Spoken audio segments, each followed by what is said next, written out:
Hello everyone, সবাই কেমন আছেন? আশা করি সবাই সুস্থ আছেন, ভালো আছেন। তো বন্ধুরা দেখেন, আমরা হয়তো এই জিনিসটা চিনি। এটা হচ্ছে টোটো রিক্সা বলেন, এই ইজি ভ্যান বলেন, যেটাই বলেন, ইজি ভ্যান ট্যান আছে, এইগুলো চার্জার আর কি। তো এই চার্জারগুলো রিপেয়ার করতে গেলে অনেক সময় আমরা খুব সমস্যায় পড়ি। যে যখন এখানে এসএমডি টাইপের যে চার্জারগুলো থাকে, এসএমডি আইসি থাকে তলায়, এখানে ছোট ছোট এসএমডি আইসি থাকে। তো এই এসএমডি আইসি যে চার্জারগুলো থাকে, তো এগুলো রিপেয়ার করতে গেলে আমরা হাঁপিয়ে যাই। তো দেখেন এইখানে কিন্তু এটা কিন্তু এসএমডি ছিল, তলায় দেখেন এসএমডি টাইপের কিন্তু আইসি টাইসি আছে, এখানে একটা আইসি ছিল। তো এই ধরনের চার্জার রিপেয়ার করতে গেলে আমরা খুব সমস্যায় পড়ি। তো আজকে এই ভিডিওটা আপনাদের জন্য এই কারণে করছি যে আপনারা যাতে এই ধরনের সমস্যায় আর না পড়ে। তো একটা চার্জার খুব শীঘ্রই, মানে খুব দ্রুতই কিন্তু আপনি রিপেয়ার করে কাস্টমারকে ডেলিভারি দিতে পারবেন। তার ভিতরে একটা কথা আছে, দেখেন এই চার্জারগুলো রিপেয়ার করতে গেলে কিন্তু আগের মতো যে চার্জটা হতো, মানে দেখা গেলো আগে 8 ঘন্টার চার্জ হতো, সেক্ষেত্রে এখন চার্জ কিন্তু 1 ঘন্টা বেশি লাগতে পারে। এই ছাড়া কোনো সমস্যা না, একটু সময় বেশি লাগবে চার্জ হতে, তাই ছাড়া কোনো সমস্যা না। তো দেখেন এই চার্জারটা ঠিক করতে গেলে প্রথমত আপনাকে এরকম একটা ডিভাইস কিনতে হবে।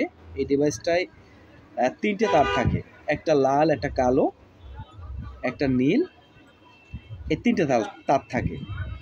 এই 3টে তারের আপনি লাল আর কালো তারটা রাখবেন, বাদ বাকি তারটা ফেলে দিবেন। দেওয়ার পরে দেখেন চার্জারটা যদি পুড়ে যায়, তো এখানে মসফেটটা পুড়ে যায় আর এখানে আইসিটাই পুড়ে যায়। তো এসএমডি পার্টস তো আপনি পাবেন না, এসএমডি আইসি তো আপনি পাবেন না। সেক্ষেত্রে এই ধরনের ডিভাইস দিয়ে কিন্তু আপনার এই চার্জারটা রেডি করতে পারবেন। সম্পূর্ণ প্রসেসটা দেখাবো, আর ভিডিওটা ভালো লাগলে চ্যানেলটা সাবস্ক্রাইব করবেন।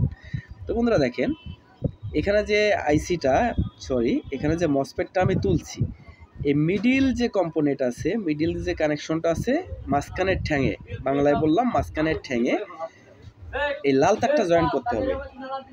আর এই যে হাই ভোল্টেজ ক্যাপাসিটার, এই যে ক্যাপাসিটার দাগ, একটা দাগ আছে দেখছেন, এই দাগে আছে মাইনাস প্রান্ত, মানে নেগেটিভ প্রান্ত। এই দাগে আছে মাইনাস প্রান্ত, এই মাইনাস প্রান্তে কিন্তু আমরা এই মাইনাস তারটা কানেকশন করে দেব। দিয়ে এবার দেখেন এখানে ভেরিয়েবলটা কিন্তু একেবারে লো করে নিব আমরা, এখানে ভেরিয়েবলটা লো করে নিব। লো করার পরে এবার কিন্তু আমরা কানেকশনটা করব, মানে আমরা লাইনটা দিয়ে দিব। লাইনটা দেওয়ার আগে এটা আমাদের একটু সুন্দর করে এভাবে রাখতে হবে। এবার আমরা কানেকশনটা করবো, মানে এখানে লাইনটা দিয়ে দেব। লাইনটা দিয়ে দেখব যে আমাদের লাইনটা আসলে আছে কিনা, এখানে কানেকশনটা রেডি হয়েছে কিনা। তো এখানে আরেকটা বিষয় আছে, সে বিষয়টা আমি ক্লিয়ার করছি। তো আমার এখানে কিন্তু দুটো রেকটিফায়ার ছিল, দেখেন এখানে কিন্তু দুটো রেকটিফায়ার ছিল। এই রেকটিফায়ার দুটো কিন্তু আমি উঠিয়ে নিয়েছি আমার অন্য একটা কাজের জন্য, যার কারণে কিন্তু এই বাতি কটা জ্বলবে না। এখন আমি কিন্তু মিটার দিয়ে কানেকশন করে কিন্তু আপনাদেরকে দেখাচ্ছি যে আমার ভোল্টেজটা এখানে আছে কিনা। হ্যাঁ, ভোল্টেজটা থাকলেই তো আমরা বুঝতে পারবো।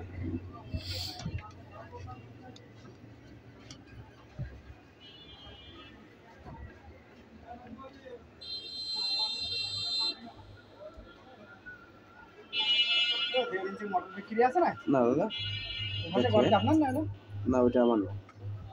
দেখেন এখানে কিন্তু আমার ভোল্টেজটা আমি 50 ভোল্টে দিয়েছি, আর এখান থেকে রেগুলেট করবো। আমি ভোল্টেজটা রেগুলেট করে দিব। রেগুলেটটা করবো কোথা থেকে, যে আমার যে ভেরিয়েবলটা আছে, দেখেন এই ভেরিয়েবলটা আমি বাড়াবো। ভেরিয়েবলটা ঘুরিয়ে ঘুরিয়ে বাড়াবো, বাড়িয়ে দিয়ে আমি মিটার দিয়ে আবার চেক দিব। 50 ভোল্টে কাটাটা সিলেক্ট করছি। এবার আমি এসি প্লাগটা ইনপুট করলাম, করার পরে দেখেন আমার মিটারের কাটাটা